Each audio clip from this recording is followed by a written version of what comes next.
एक तू सच्चा, तेरा नाम सच्चा,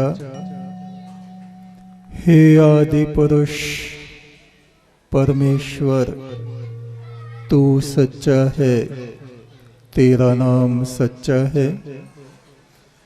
स्वर्ग में विचरण करने वाले देवगण तेरी आराधना करते हैं। वे तुझसे ही प्रकाश और अमृत को प्राप्त करके संसार को बांटते रहते हैं। वैदिक छंद हमारे प्राचीन ऋषि वैदिक मंत्रों को गाते हुए, वैदिक छंदों का गायन करते हुए उस परम ब्रह्म परमेश्वर की महिमा को गाते रहते हैं। वैदिक छंद 31 ऋग्वेद के ऋषि कहते हैं, ओम इममुषु त्वमा अस्माकम। हे ज्योति पुरुष, सब में चराचर में मेरी आंखें तुझको ही देखती रहती हैं। कोई अच्छा हो बुरा हो, ज्ञानी हो अज्ञानी हो, पशु हो पक्षी हो, मनुष्य हो देवता हो, सब में तेरी ही ज्योति को झिलमिल झिलमिल करते हुए मैं देखता रहता हूं। सनिम गायत्रम नव्याम सम, मैं तेरा सामगान अपने हृदय में लिए उसको गाता रहता हूं। अग्नि देवेशो प्रवोचः, देवगण निरंतर तेरी स्तुति करते रहते हैं। बुरे लोगों को देखकर भी वे उनके अवगुणों का वर्णन नहीं करते, किसी की निंदा नहीं करते।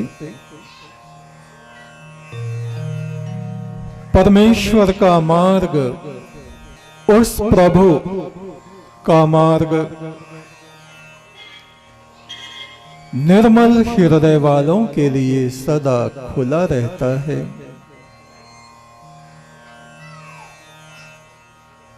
पंथ और ग्रंथ अनेक जगत में, गुरु बिन मुक्ति न होए।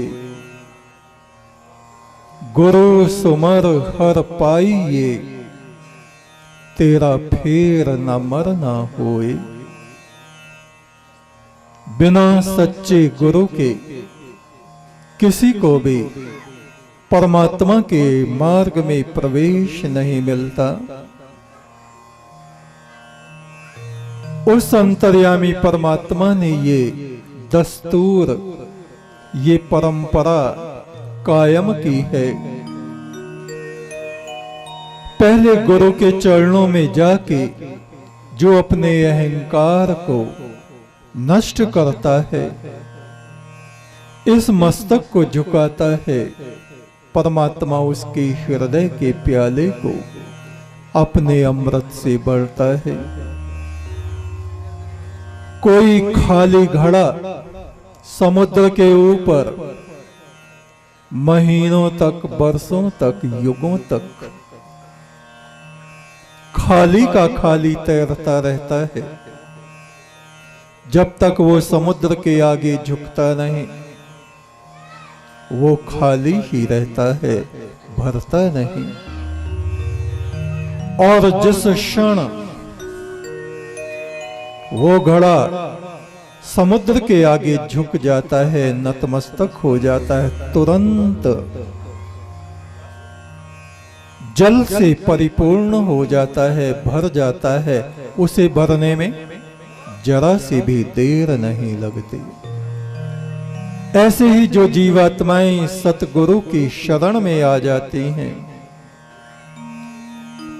सतगुरु के चरणों में, उनके चरणों की छाया में बैठ के जो उस प्रभु परमेश्वर को अपनी आत्मा का दान कर देती हैं, वो सनातन पुरुष परमात्मा तुरंत उसी समय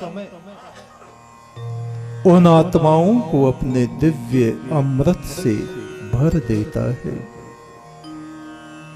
मेरा सतगुरु सांचा शाह है, कर्म की रेख मिटावे, भव अंधियार से पार करके ज्योति ज्योत समावे। छोटे बच्चों से जैसे नदी नाले पार नहीं किए जाते, थोड़ा सा भी पानी बह रहा हो तो उसी में वो फिसल के गिर जाते हैं, ठीक ऐसा ही हाल संसार में विचरण करते हुए जीव आत्माओं का है। काम, क्रोध, ईर्ष्या, द्वेष, लोभ, लालच, अनेक अनेक विकारों की अग्नि में दग्ध होते हुए ये जीवात्माएं संसार रूपी इस नदी में डूबते चले जाते हैं। ऐ शमनवंती,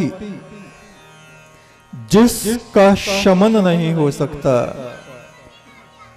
ऐसी ये संसार रूपी नदी है। इसमें रात दिन लहर पटारें उठती ही रहती हैं। इस नदी में नुकीले पत्थरों से टकराते हुए लोग घायल होते हैं, लहूलुहान होते हैं। ये राग, द्वेष, लोभ, लालच, अभिमान के पत्थर हैं। सतगुरु का आसरा जिन्होंने लिया है, सतगुरु के दामन को जिन्होंने थाम लिया है, वे इस भयंकर भव सिंधु को पार करके उस सनातन पुरुष परमात्मा के निकट पहुंचते हैं। ईश्वरः सर्वभूतानां हृदयेशे अर्जुन तिष्ठति। कृष्ण महाराज कहते हैं, अर्जुन, वो जो ईश्वर है, वो जो निराकार है, वो जो ज्योति स्वरूप है, प्राणी मात्र के हृदय में, सभी प्राणियों में गुप्त रूप से स्थित है। भ्रामयन्त सर्वभूतानि यंत्र रूढ़ानि मायया।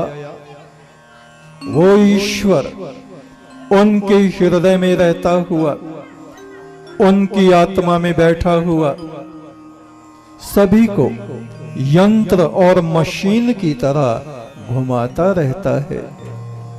उनके कर्मों के अनुसार उनको सुख, दुख, दरिद्रता, संपदा, मान, अपमान, सुख, दुख, हानि, लाभ, जीवन, मृत्यु प्रदान करता रहता है। तमेव शरणम गच्छ सर्वभावेन भारत।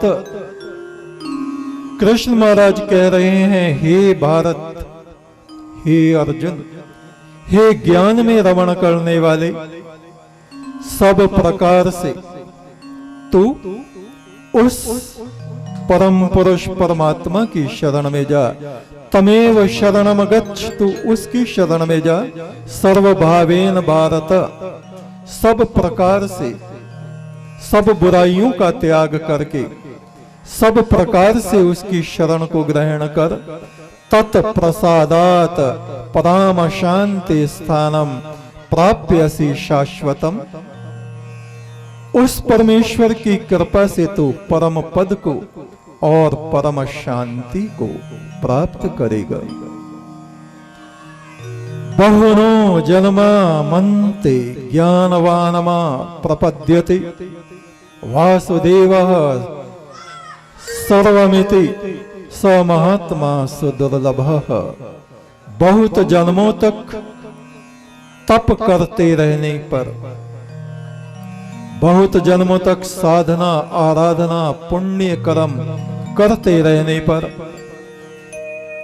कोई ऐसा साधक, कोई ऐसा सिद्ध पुरुष होता है जो ज्ञान दृष्टि को प्राप्त होता है कि सब में वो परम ब्रह्म परमात्मा है।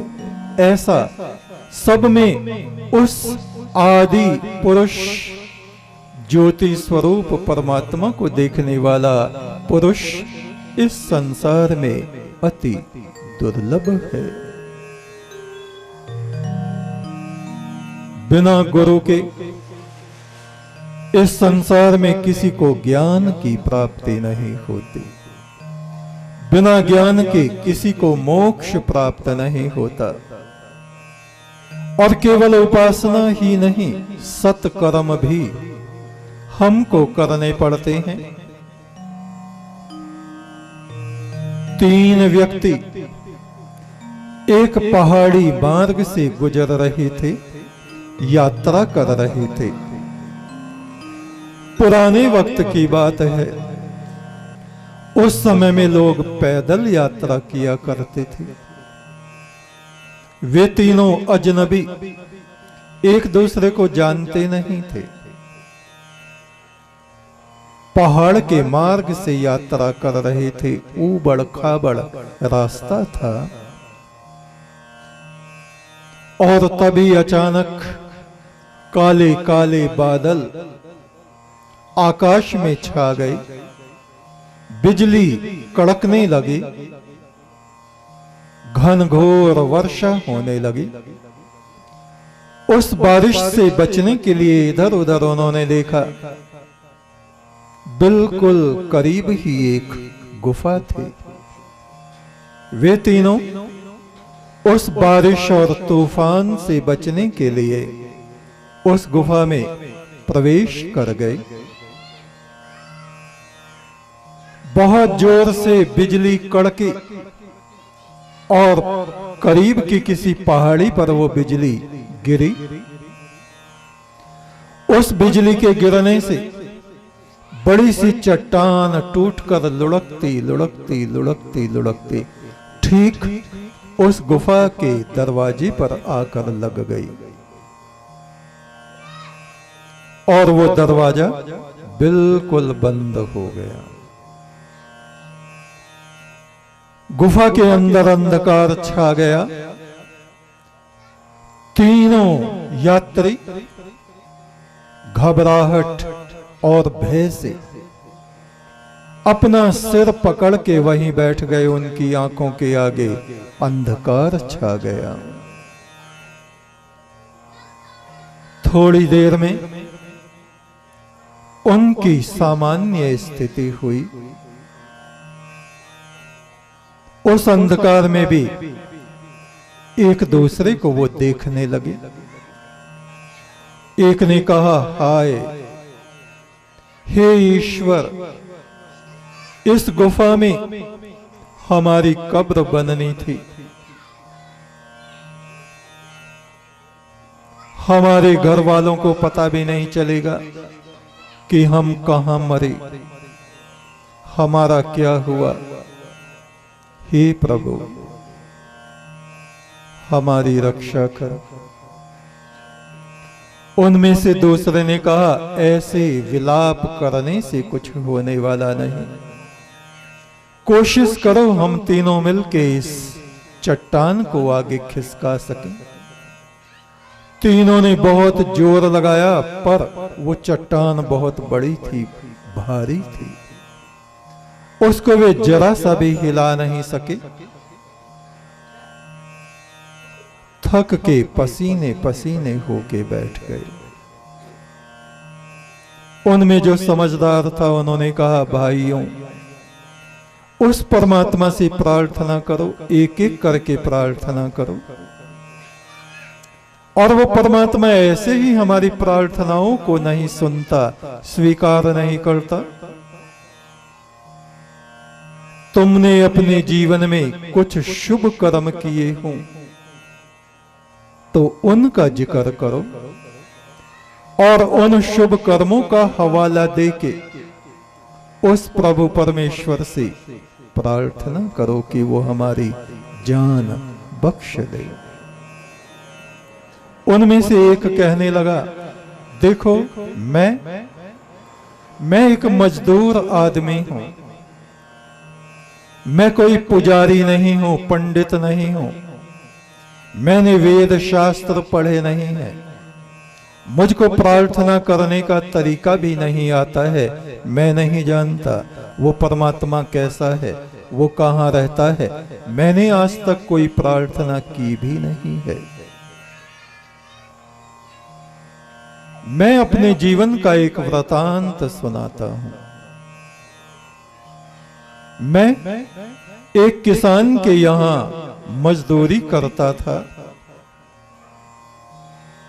पूरे दिन काम करता, सूर्यास्त होने पर अपने घर में वापस आता। मेरी पत्नी, 2 छोटे बच्चे और बूढ़े माता और पिता थे।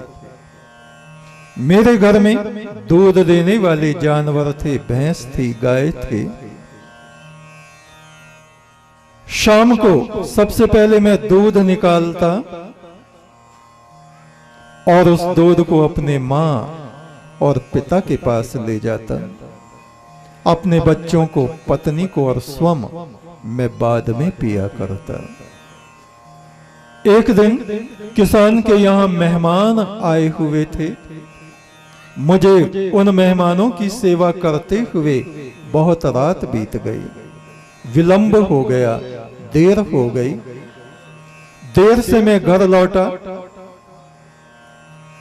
और मैंने भैंस का दूध निकाला, गर्म करके अपनी मां के पास ले गया कि वो इसको पिए। मैंने देखा मेरे माता और पिता दोनों गहरी नींद में सो गए थे। मेरा छोटा एक बच्चा उठ के मेरे पास आया और बार बार मुझसे दूध मांगने लगा, किंतु मैंने उसको दूध नहीं दिया।